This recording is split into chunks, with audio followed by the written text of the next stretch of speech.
नमस्कार। इस टाइम मैं उपस्थित हूँ जिला सहरसा में है और सेंट जेवियर स्कूल में हूँ। यहाँ के हम हमारे साथ जो डायरेक्टर सर उनसे बात करने की कोशिश करेंगे। क्या उद्देश्य था स्कूल खोलने का, किस तरीके से बच्चों को आप लोग आगे बढ़ाते हैं। आरटीआई के तहत जो है काफ़ी सारे गरीब बच्चों को पढ़ाते हैं।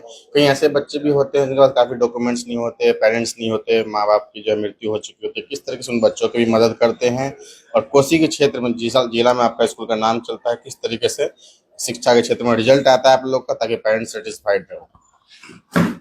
देखिए, मैंने इस विद्यालय का एक संगठन के द्वारा निर्माण किया था। वो 1986 में किया था और हमारे विद्यालय का उद्देश्य था, क्योंकि जब मैं यहाँ पर आया तो यहाँ इंग्लिश मीडियम स्कूल की कोई व्यवस्था नहीं थी। अभी तक में जो है कोई व्यवस्था नहीं थी और मैं उस समय में नॉटर डेम अकादमी जमालपुर में पढ़ाता था, क्योंकि मैं भी मुंगेर का ही रहने वाला हूँ। तो मैं ये सोचा कि यहाँ पर भी एक माहौल बने इंग्लिश मीडियम स्कूल का। बच्चे जो जिस तरह से रह रहे थे, जिस तरह से उनकी शिक्षा दीक्षा हो रही थी, वो वास्तविक रूप से सही नहीं था। पेड़ के नीचे, कोई खेत में, कोई झोपड़ी में चल रहा है। हाँ, बच्चे सब छोटे छोटे बाल पोथी वगैरह चलती थी, किताबों के बारे में कोई जानकारी नहीं थी। अच्छे किताबों से विद्यालय को कभी जो है नसीब नहीं हुआ था। तो मैंने सोचा कि एक अच्छे स्कूल की स्थापना की जा सकती है सहरसा में, और इसी उद्देश्य से मैंने इसकी स्थापना की और 86 से लेकर के अभी तक ये जो है कार्यरत है। तो हमने सोचा कि जो है यहाँ जो जिस माहौल में बच्चे रहते हैं, काफ़ी बाढ़ पीड़ित एरिया है ये। यहाँ के अभिभावक अच्छे लेवल तक नहीं पहुँच पाए हैं, कृषक हैं, खेती मजदूरी करते हैं।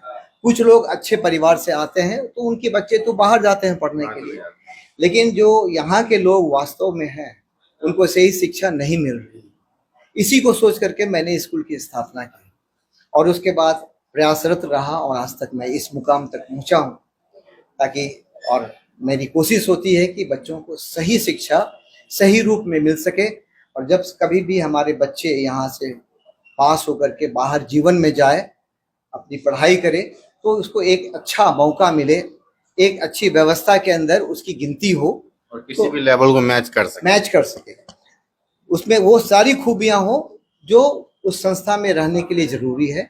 उसके लिए मैं बच्चों को तैयार कर देता हूँ। स्कूल तो चलिए सर कोई भी खोल लेता है, लेकिन वहाँ के शिक्षक बहुत मोस्ट इम्पोर्टेंट थिंग है। जब तक शिक्षक बेहतर शिक्षित नहीं होंगे तो बेहतर शिक्षा नहीं दे पाएंगे। तो कितने क्वालिफाइड आपके टीचर होते हैं ताकि बच्चों को सही तरीके से शिक्षा दे पाए, और कैसा रिजल्ट रहता है?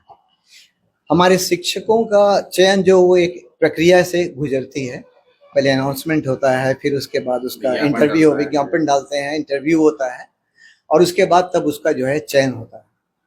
और साथ ही जितने सारे शिक्षक हमारे पास में हैं वो सब के सब जो है वो वेल क्वालिफाइड हैं और अच्छे हैं। तो इससे क्या हो जाता है, हमारी एजुकेशन जो है वो अच्छी किस्म की बच्चों को मिलती है, बच्चों को अच्छी एजुकेशन मिलती है, जिससे बच्चों का भविष्य बेहतर हो पाता है। तो हमारी ये कोशिश होती है कि मैं सही शिक्षा जो अपने बच्चों को अच्छे शिक्षकों के द्वारा दे सकूं। हमारे यहाँ शिक्षक जो हैं वो बहुत बाहर से भी हैं जो यहाँ पर काम करते हैं। तो अच्छे शिक्षकों का चयन होने के बाद शिक्षा की व्यवस्था अच्छी होती है। हम तो सिर्फ उसको एक अच्छा व्यवस्था, एक अच्छा वातावरण उसको जो है वो देने की कोशिश करते हैं, ताकि बच्चे जो है वो सही जगह जा सके। एक माँ बाप सोचता है मेरे बच्चे स्कूल में गए, उसका रिजल्ट बेहतर हो, कहीं भी बाहर जाए, दिल्ली पे, पंजाब जाए, किसी आईटी कॉलेज में या इंजीनियरिंग कॉलेज में, मेडिकल कॉलेज में बेहतर रिजल्ट उसका है। तो किस तरीके से उसके रिजल्ट पे आप लोग काम करते हैं? हाईएस्ट रिजल्ट कहाँ तक जाता है जिले में, और किस तरीके से जो हम पेरेंट्स भी सेटिस्फाइड रहते हैं? हम अपने बच्चों की शिक्षा के लिए जो हमसे बन पड़ता है उससे कहीं आगे बढ़ करके हम करते हैं। हमारा रिजल्ट ही हमारी जो कार्यशैली की जो है विशेषता है। हमारे पास वो सारे बच्चे आते हैं, क्वालिटी के बच्चे आते हैं जिसको हम सही शिक्षा देते हैं। दूसरी बात, हमारे शिक्षक हैं और हमने बाहर से भी और अलग से शिक्षकों का भी चयन करके रखा है जो कंपटीशन के लिए बच्चों को तैयार भी करते हैं। तो स्कूली शिक्षा भी चल रही होती है और बाहर से जो शिक्षक हायर है वो कंपटीशन के लिए बच्चों को मेडिकल के लिए, आईआईटी के लिए और दूसरे इसके लिए जो है वो तैयार करते हैं इंस्टीट्यूट के लिए। और जब हमारे बच्चे इसको फेस करते हैं तो बढ़िया रिजल्ट लाते हैं, जिससे उनका सिलेक्शन अच्छे इंस्टीट्यूट में हो जाता है। बहुत सारे हमारे एग्जाम्पल है, अभी बहुत सारे डॉक्टर्स जो है वो हमारे स्कूल से पढ़ करके हैं और अभी सहरसा में कार्यरत हैं। तो ये हमें बहुत खुशी होती है कि हमने बच्चों को इस लायक बनाया कि हमारे बच्चे अपने पैर पर खड़े हैं और यहाँ के लोगों को कुछ जो है वो दे रहे हैं। अपने जो स्कूल में फैसिलिटी किस किस तरह की मिलती है, चाहे डिजिटल बोर्ड हो, बेहतर बेंच हो, स्कूल में फैन हो, आरओ का पानी हो, हॉस्टल की सुविधा हो, प्रॉपर मील मिले, ट्रांसपोर्ट के सिस्टम हो, जीपीएस हो, बच्चों की सिक्योरिटी हो, किस किस तरह का फैसिलिटी रहता है? यहाँ हमारे विद्यालय में सभी सुविधाएं उपलब्ध हैं। बच्चों के लिए डिजिटल क्लासेस है, बच्चों के लिए एक जो उत्कृष्ट कंप्यूटर लैब है, स्मार्ट क्लासेस है। तो इससे क्या होता है कि शिक्षकों को पढ़ाने में और बच्चों को पढ़ने में दोनों में इंटरेस्ट क्रिएट होता है। हाँ, और एक बहुत ही अच्छा सुसज्जित प्रयोगशाला भी है, प्रैक्टिकल रूम्स भी है। हमारी ये विशेषता है कि हम अपने बच्चों को इस योग्य भी बनाते हैं कि वो प्रैक्टिकल जो है करके खुद समझे और देखे, और आगे के समय में उसको एहसास नहीं हो कि हमने प्रैक्टिकल नहीं किया या कुछ नहीं देखा। और अभी हाल ही में हम सीबीएसई के द्वारा ये जो है एक पाठ्यक्रम चलाया गया था जो डिजिटली था, और बच्चों की जो एग्जामिनेशन थी ऑनलाइन ली गई। तो उसमें हमारे सभी बच्चे 5वें क्लास के और 8वें क्लास के बच्चों ने भाग लिया, और उसमें सभी को कंप्यूटर पर बैठ करके सीबीएसई द्वारा तैयार की गई प्रश्नावली का उत्तर देना पड़ा। अभी उसका रिजल्ट नहीं आया है, उसकी हम लोग प्रतीक्षा में हैं, और हम ये मानते हैं कि हमारा रिजल्ट बेहतर होगा। बच्चों की जो सुरक्षा पे किस तरीके से ध्यान देते हैं? स्कूल है, काफी सारे बच्चे रहते हैं, कोई बाहर ना चले जाए, कोई ट्रांसपोर्ट में जाने कहीं बीच में ना उतर जाए, ड्राइवर का किस तरह से आप लोग ध्यान रखते हैं? पिकअप और ड्रॉप सही तरीके से बच्चों का हो पाए, किस तरह से सीसीटीवी कैमरा काम करता है, हॉस्टल में क्या क्या फैसिलिटी रहता है? हमारे ट्रांसपोर्ट सिस्टम में सभी बसों में जीपीएस सिस्टम लगी हुई है। हम यहीं से बैठ करके मॉनिटर कर सकते हैं कि हमारी गाड़ी कहाँ गई, कहाँ रुक रही है और कहाँ जा रही है, हमारे बच्चे सही जगह पर उतर रहे हैं या नहीं उतर रहे हैं। और यदि हम चाहें तो यहीं से गाड़ी को उसी जगह पर ब्लॉक कर सकते हैं, है ना। तो ये सारी सुविधाएं हैं, और हम वो सारी सुविधाएं बच्चों को प्रदान करते हैं ताकि बच्चों को आने जाने में किसी भी तरह की कोई कमी महसूस नहीं हो।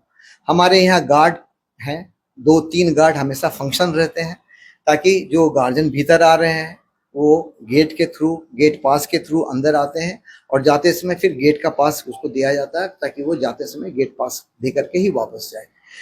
चारों तरफ हर एक क्लास में सीसीटीवी। हाँ, हॉस्टल नहीं है हमारे पास में, हमने हॉस्टल को हटा दिया है। पहले हमारे पास में हॉस्टल थी, लेकिन अभी हमारे पास हॉस्टल नहीं है। हर एक क्लास में बरामदे पर और चारों तरफ सीसीटीवी लगा हुआ है, तो आने जाने वाले पर जो है वो इसकी निगरानी होती रहती है, ताकि जो कोई ऐसे लोग हमारे स्कूल में ना आए जिससे हमारी व्यवस्था में विघ्न पड़े। जैसे कि सरकार हर योजना चलाती है, आरटीई के तहत गरीब बच्चों का एडमिशन हो 25%, और बहुत बच्चे के ऐसे हैं पेरेंट्स भी नहीं रहते, डॉक्यूमेंट्स भी नहीं रहते, किस तरह से आप लोग उनकी मदद करते हैं और सरकार की योजना में भी आप लोग हाथ बटाते हैं? सरकार की एक बहुत अच्छी योजना है आरटीई, तो उसके अंदर लगभग जो है वो हम लोग 2012 के बाद से ये फैसिलिटी सारे बच्चों को दे रहे हैं। तो उसमें जो है 25% बच्चे जो गरीब वर्ग से आते हैं, पिछड़े वर्ग से आते हैं, आदिवासी और हरिजन हैं, उन सारे बच्चों को ये दी जाती है ये सुविधा, ताकि ये बच्चे भी अन्य बच्चों के बराबरी में आकर के अपनी पढ़ाई लिखाई को मुफ्त कर सके। ये सारी सुविधाएं हम अपने विद्यालय में भी प्रदान करते हैं। और ऐसे भी बच्चे हैं जिसको हम लोग वो सारी सुविधाएं देते हैं जो बहुत ही गरीब है, जिसके माता पिता नहीं है, तो अभिभावक विहीन लोगों की भी हम लोग मदद करते हैं, और उसके लिए अलग से रेमेडियल क्लास चलाते हैं ताकि बच्चों को वो सुविधा प्राप्त हो सके। क्योंकि हमारे बच्चे ग्रामीण क्षेत्र से ज़्यादा आते हैं, तो ग्राम में, गाँव वगैरह में जो है वो इंग्लिश मीडियम की शिक्षक नहीं मिलते, तो उसके साथ बहुत सारी असुविधा होती है। बच्चों को सही शिक्षा देने में पेरेंट्स को भी बहुत मुश्किल होती है, पेरेंट्स भी पढ़े लिखे नहीं होते हैं। तो इसलिए हम लोगों ने रेमेडियल क्लासेस दिया है। हर एक दिन बच्चों को एक क्लास रेमेडियल क्लास मिलता है, जिसमें वो गरीब बच्चे और जो कमजोर बच्चे हैं उन लोगों को इसके लिए जो है तैयारी करवाई जाती है, उसको शिक्षक मुहैया करवाया जाता है, और उनके सारे प्रश्नों का जवाब दिया जाता है। उसके लिए उसको उत्तर तैयार करवाया जाता है, चेक किया जाता है, और उस बच्चे को आगे बढ़ाया जाता है। आज के क्षेत्र में शिक्षा के संस्कार देना कितना जरूरी है? क्योंकि बच्चे जो आजकल सोशल मीडिया पे है, इंस्टा, फेसबुक, यूट्यूब, कहीं सारी चीज वो देखते हैं। किस तरीके से अपने से बड़ों का सम्मान करें सिखाया जाता है, किस तरीके से पीटीएम में जब मीटिंग होता है पेरेंट्स का, टीचर का, बच्चों का काउंसलिंग आप लोग करते हैं, कैसे सिखाते हैं कि मैनर्स प्रॉपर डिसिप्लिन में रहे? तो आजकल तो ये डिजिटल वर्ल्ड हो गया है, तो डिजिटल एजुकेशन होना भी बच्चों के लिए ज़रूरी है। लेकिन कोविड के बाद से बच्चों को कुछ ज़्यादा एडवांटेज मिल गया। माता पिता चूंकि उस वक्त जो है वो मोबाइल पर पढ़ाई होती थी, तो बच्चों को मोबाइल मुहैया करा दिया गया। अब जैसे ही बच्चों के हाथ में मोबाइल आया, तो अब वो इंटरनेशनल वर्ल्ड में जो है वो घूमना शुरू कर दिए। तो इससे बच्चों में एक कमी आई है कि वो इनडिसिप्लिन हो गए हैं। बच्चे ज़्यादातर मोबाइल की मांग करते हैं, पढ़ाई पर कम ध्यान देते हैं, सेल्फ स्टडी पर बिल्कुल ही ध्यान नहीं देते हैं। स्कूल से भी वो अब धीरे धीरे करते जा रहे हैं। चिड़चिड़ापन आ जाता है। हाँ, तो बच्चों में चिड़चिड़ापन, चूंकि मोबाइल को रोका जाता है, तो मोबाइल उसकी सबसे ज़्यादा पसंद बच्चों की मोबाइल है। मोबाइल में वो रमना चाहते हैं, और यदि पेरेंट्स या स्कूल उसे रोकते हैं तो उसमें एक जो है चिड़चिड़ापन आ गया है। वो हर एक चीज़ का प्रोटेस्ट करना शुरू कर दिए हैं, तो जिससे विद्यालय में शिक्षकों को और एडमिनिस्ट्रेशन को, और उसी तरह परिवार में माता पिता को, बच्चों को कंट्रोल करना बहुत मुश्किल हो गया है। लेकिन अभी माता पिता, अभिभावक और विद्यालय सबको मिलकर के एकजुट होकर के एक व्यापक जो है वो प्रोग्राम चलाना पड़ेगा, जिससे बच्चों को डिजिटल वर्ल्ड का सही अर्थों में जो है ज्ञान देना होगा, कि बच्चे इससे सही शिक्षा ग्रहण कर मैनर्स और डिसिप्लिन की कमी दिखती है। मैनर्स को सीखे, डिसिप्लिन को सीखे, क्योंकि डिसिप्लिन के बिना तो बच्चे का जीवन व्यर्थ है, कोई पढ़ाई उसके लिए उपयुक्त नहीं होगा। तो इसलिए ये ज़्यादा ज़रूरी है।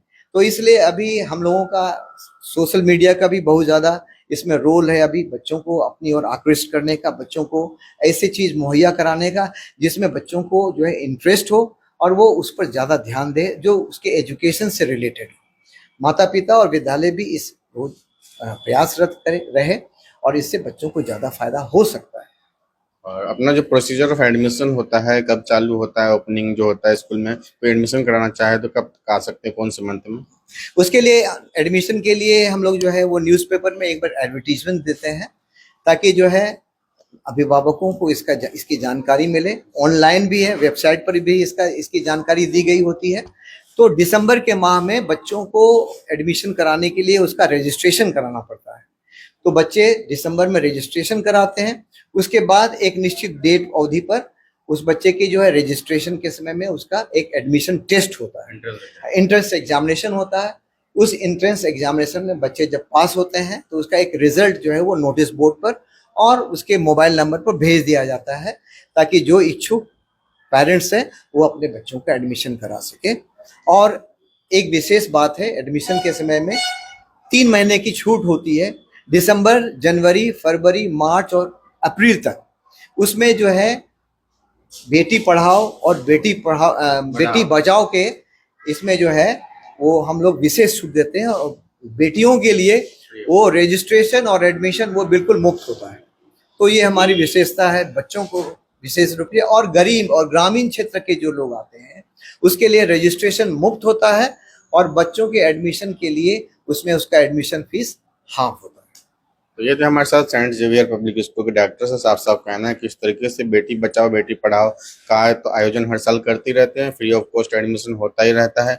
स्कूल की फैसिलिटी बात करें तो यहाँ पर शिक्षा के साथ संस्कार भी दिया जाता है, ताकि बच्चों के अंदर बेहतर मैनर्स आए, डिसिप्लिन आए, ताकि वो फ्यूचर में बढ़िया एक इंसान बन सके। इसके अलावा यहाँ पे डिजिटल बोर्ड है, बेहतर बेंच है, आरओ के पानी है, बेहतर फील्ड है।